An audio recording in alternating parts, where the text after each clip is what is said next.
New superintendent bans snow days. School reopens in a storm. A tree falls on a bus my daughter rides. We sue and win. TLDR at the bottom. This is the story of my sister, but for clarity, I will narrate it in the first person. I have her permission to share it here. Both of my children attended elementary school in the northern Midwest. As you can imagine, it snowed extensively.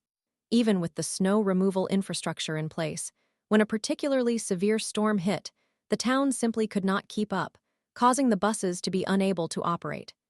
For decades, the school district handled this by including 5 snow days in the academic calendar. If they exceeded 5 snow days, the students would attend additional days at the end of the year. For many years, this system worked effectively, and no one ever voiced complaints, aside from the occasional child who had to attend a few extra days in June. However, all good things must eventually conclude. The previous superintendent, who was mild-mannered, retired. A new superintendent took their place. She was young, assertive, and was almost immediately disliked by everyone in the district. Let's refer to her as Sue, which is eventually what we all called her. Sue transitioned directly from corporate America. I'm not sure how she decided that running a school district was her calling, but she did. She was so inexperienced that the school board had to issue her a waiver to work in our district before she was even allowed to report for duty. When the academic year commenced, Sue embarked on a power trip that left everyone bewildered. She reduced hours for support staff. She prohibited students from repeating a grade without her personal consent. She imposed strict limitations on teachers taking sick leave until the union pointed out that she was violating the collective bargaining agreement by doing so. She backed off slightly, but declared her intent to target any staff who took sick time. She also halted the weekly fitness center visits by the special needs class. She resembled a cartoon villain. But what is crucial to this narrative is that she abolished the long-standing snow day policy. She removed these days from the calendar and stated that they would no longer be necessary, as she was cracking down on snow days. Here is how snow days are supposed to work. The transportation department monitors the road conditions. If they are unsafe, or even if they are safe but the forecast appears troubling for later, they inform the superintendent that it is not safe to operate the buses. The superintendent then cancels school. It's essentially the responsibility of the transportation department. Well, Sue determined that she would be the sole decider regarding cancellations, so even if the transportation department advised that it was unsafe to run the buses, she could disregard their input, which she frequently did. As you can imagine, this resulted in many awkward and even perilous situations. Buses could not access rural routes, buses ran an hour late, and some buses completed their entire route completely empty because no sane parent would send their children to school during a blizzard. For 2 years, we parents endured this nonsense, but it was clear that we were frustrated. We attempted to navigate the proper channels, contacting the transportation department and writing to the school board. We even produced a collective letter addressed to Sue personally. If the rumors are to be believed, she disregarded our letter entirely. However, we did receive a nice message on the school department's website about their constant consideration for student safety, so that was something, I guess.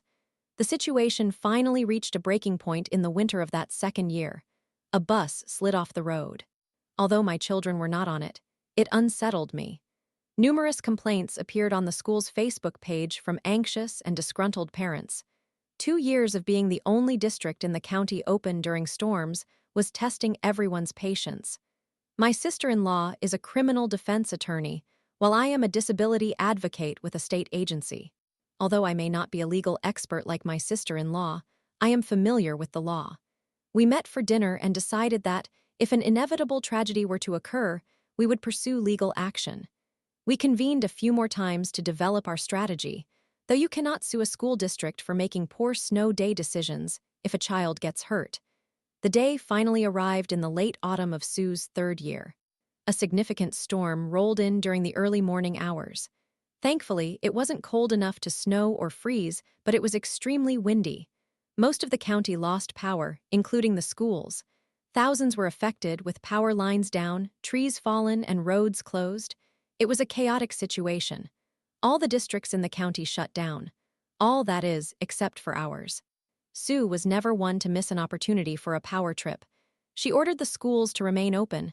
It was a disaster. Buses could not navigate every road to pick up students. Buses were delayed.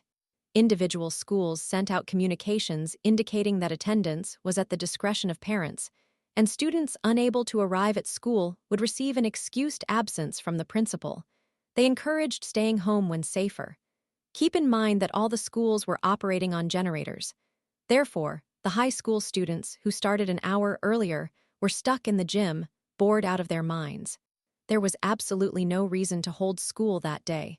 Then, the inevitable occurred. A tree fell and struck a bus. This time, my daughter was on board. Thankfully, the driver effectively evacuated the children, and there were only minor injuries. However, injuries nonetheless entirely due to Sue's irrational no-cancellation policy. Some ambulances arrived, and 4 children were taken to the hospital as a precaution. This incident made the news. It was time to act. The district sent forms to all the parents of injured children. They would cover all medical expenses, provide counseling for the children in the guidance office, and offer a small cash settlement in exchange for the parents signing a release of liability. You cannot sue us. However, my sister-in-law and I had approached the parents first, advising them not to sign anything, as we were pursuing the district in court. Some parents opted for the settlement, which is understandable since not everyone enjoys drama. But others rejected it outright. I was among those who pushed back against that settlement. My sister-in-law and I organized with a few of the injured parents who had grown weary of the district's antics. We ensured our paperwork was in order and filed a lawsuit. We filed the suit with such speed that we nearly burst into flames. The crux of our lawsuit was that the district failed in their duty of in loco parentis by making unsafe transportation decisions, which directly led to the crash and the subsequent injuries. My sister-in-law leveraged her connections at the local newspaper and secured a modest spot for our lawsuit on the front page. Parents rallied to show support. They were exasperated after years of Sue's authoritarian rule. It developed into a small media spectacle, and I am certain some Reddit user will search for this and discover more. Well, the district's lawyers got to work and quickly realized they were headed into a mess. The discovery process would uncover unsavory details, with the parents of the injured children testifying and the general animosity toward the district becoming apparent. Not to mention, it appeared they would indeed lose the case. They acted quickly and quietly to settle the matter. They effectively sat down with us and asked, "What will it take?" While I cannot disclose the specifics of the settlement, suffice it to say that all injured parties were made whole. Moreover, the district immediately revised its cancellation policy. Now, if there was even a hint of snow or inclement weather, they would cancel school. A welcome shift. As for Sue, she became exceedingly quiet. She used to spend her days sending aggressive emails about her policies. Now, there was hardly a word from her. For the remainder of the year, she merely occupied the position. As summer approached, she announced her resignation, stating she was leaving to pursue other interests. Our belief is that she was asked to resign. She was replaced by a more amiable superintendent who reversed all of Sue's authoritarian policies. TLDR, a new superintendent is mean and refuses to cancel for snow days. A bus crashes. We file a lawsuit. We win. Additionally, work on your attention span. If you're too lethargic to read the entire post, I hope you are also too lethargic to comment. Edit if you are upset about the TLDR. Take a moment to breathe. It is not as serious or rude as you may think. I saw a similar one in another post and appreciated it. Please take a moment to contemplate the fact that you reacted so strongly to a TLDR. Reflect on your life choices. How did your coping mechanisms become this inadequate? Edit 2. The humorous comments from Reddit users irritated by my TLDR have been entertaining. I had no idea so many members of this community were so easily offended. What a challenging way to navigate life, being so sensitive that a comment regarding your vague attention span provokes you to reply. I will revel in your frustration for days. Edit 3. It has been 4 days since I posted this story, and I am still receiving messages from individuals upset about my TLDR. Who gets angry about a post not directed at them? Are these the same individuals who share school stories in this forum because they have yet to leave high school and do not comprehend what constitutes proper revenge. Shakes magic 8-ball, it indicates yes. I truly do not have the time to engage with these childish direct messages. I operate a successful home business, earning a 6-figure income. I am attractive and receive matches on dating applications regularly. I own 2 sports cars, a wonderful spouse, an amazing dog, and 3 stunning girlfriends, along with a small group of admirers from dating apps. I have access to a private jet that I use to visit my private residence in the Maldives. My typical day involves indulging in luxury and pleasure. You wish you could be me. You are not, but you certainly wish you could be. Story 2. Living with my mom and her boyfriend turned chaotic.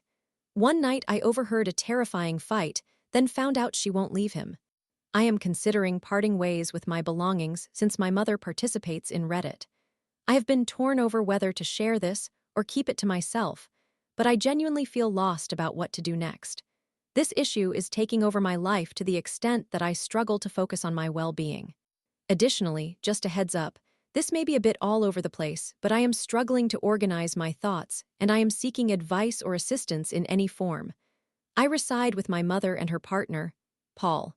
For context, I am currently enrolled in college, and my most economical option is to live with my mother. I stayed in the dormitory during my first year, but I can no longer afford that, and I am already in debt. My mom and Paul have been together for approximately 3 years, with them cohabitating for around 2 of those years.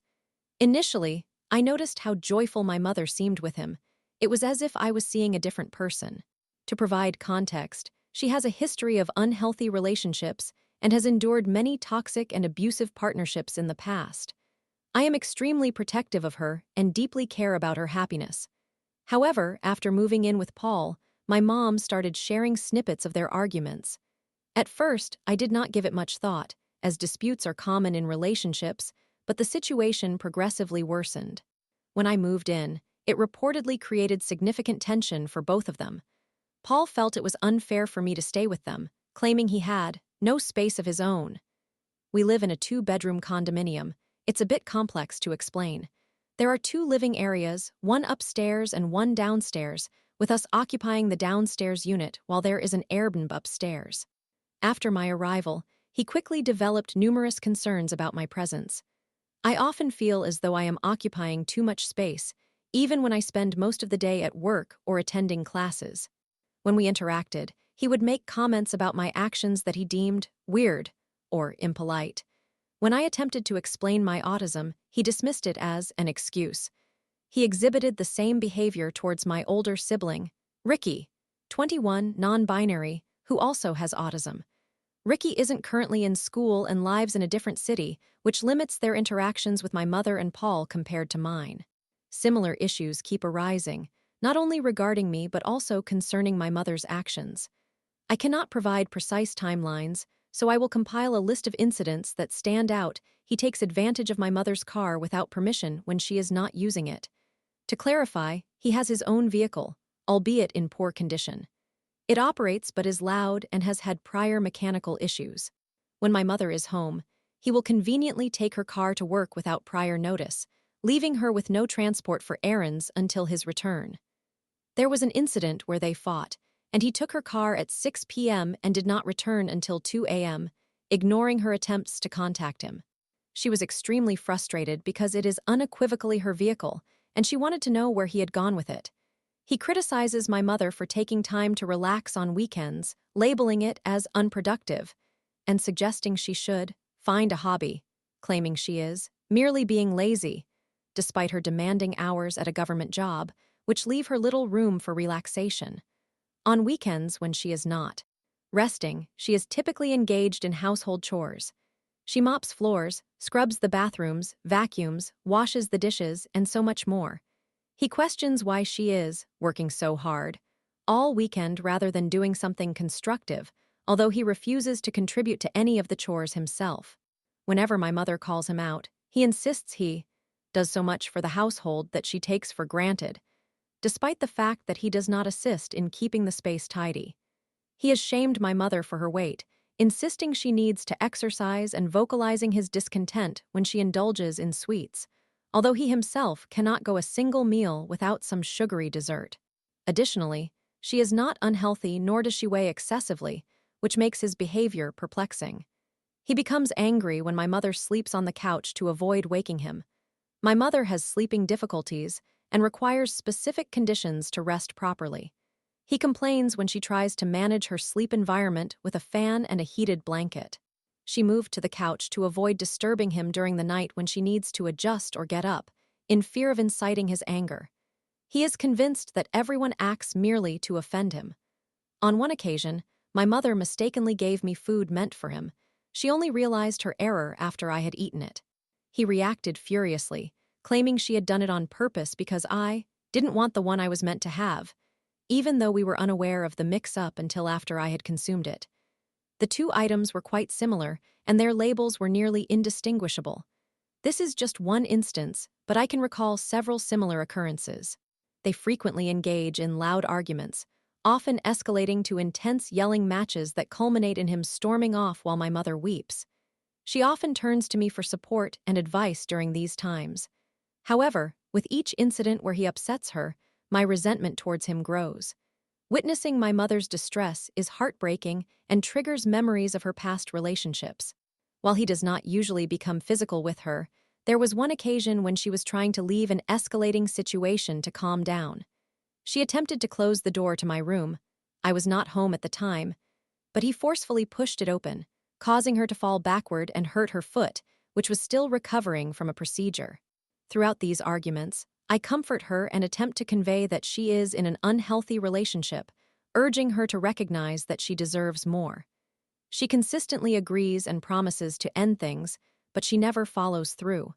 Recently, over the weekend, they had the most significant argument I have ever witnessed. Multiple factors contributed to this, with Paul accusing my mother of infidelity. She opted to work from home one day and had to cancel an appointment due to feeling unwell. He interpreted this as her adjusting her schedule for someone else and began linking unrelated details to substantiate his claims. I returned home late around 9:30 p.m. after a long day of work and classes, and upon entering, I heard shouting. Initially, I thought it was coming from the television, but quickly recognized their voices. I was startled to hear my mother yell in that manner, and Paul's tone genuinely frightened me. I stepped outside and sat in my car, crying, unsure of how to proceed. I wanted to re-enter to protect my mother but was also frightened for myself and felt unable to return inside. After speaking with Ricky, we agreed that I should spend the weekend with a friend from school. Both Ricky and my friends believe my mother should end her relationship with him. I had a conversation with her when he wasn't around, and she assured me she intended to end things with him, that he would be moving out. However, after the weekend, I returned home to her wanting to discuss matters. To my dismay, she explained that he would remain. She stated that she had a heartfelt discussion with him and they both sought to improve their behaviors. She mentioned that Paul wanted to better understand me and Ricky since he did not grow up around autistic individuals. She expressed her desire to become a better role model for us. I was deeply upset, especially since she had sworn he would leave, but she disabused me of that notion. This was not the first occasion she had claimed he would change. Similar promises had been made repeatedly. She remarked, "You don't understand him like I do," and "I know you're frustrated with me." Yet she genuinely believes this time will be different. I feel lost. I cannot seem to persuade her that this relationship is damaging, and now, a few days later, they are acting as if everything is fine. Perhaps it is too soon to see progress. I worry that I am an awful person for feeling this way about him. Is there a way to convince her to break up with him? Do I simply endure this and continue living in this situation? I feel uncertain about how to proceed and find it challenging to concentrate on college or my job because this issue occupies my mind constantly. I am financially unable to move out and secure my own living arrangement in a dormitory or otherwise. I am seeking guidance from someone other than my close friends to reassure me that everything will eventually be all right. I apologize for the disjointed nature and length of this post, but I can scarcely organize my thoughts anymore, and I feel lost. I recognize I may be overlooking certain details, so if anyone has specific inquiries or requires clarification, I am more than willing to elaborate. Thank you very much. Summary: I believe my mother is in a harmful relationship, and I want to persuade her to leave. Despite many signs, she seems unwilling to listen to me. How can I encourage her to end this relationship?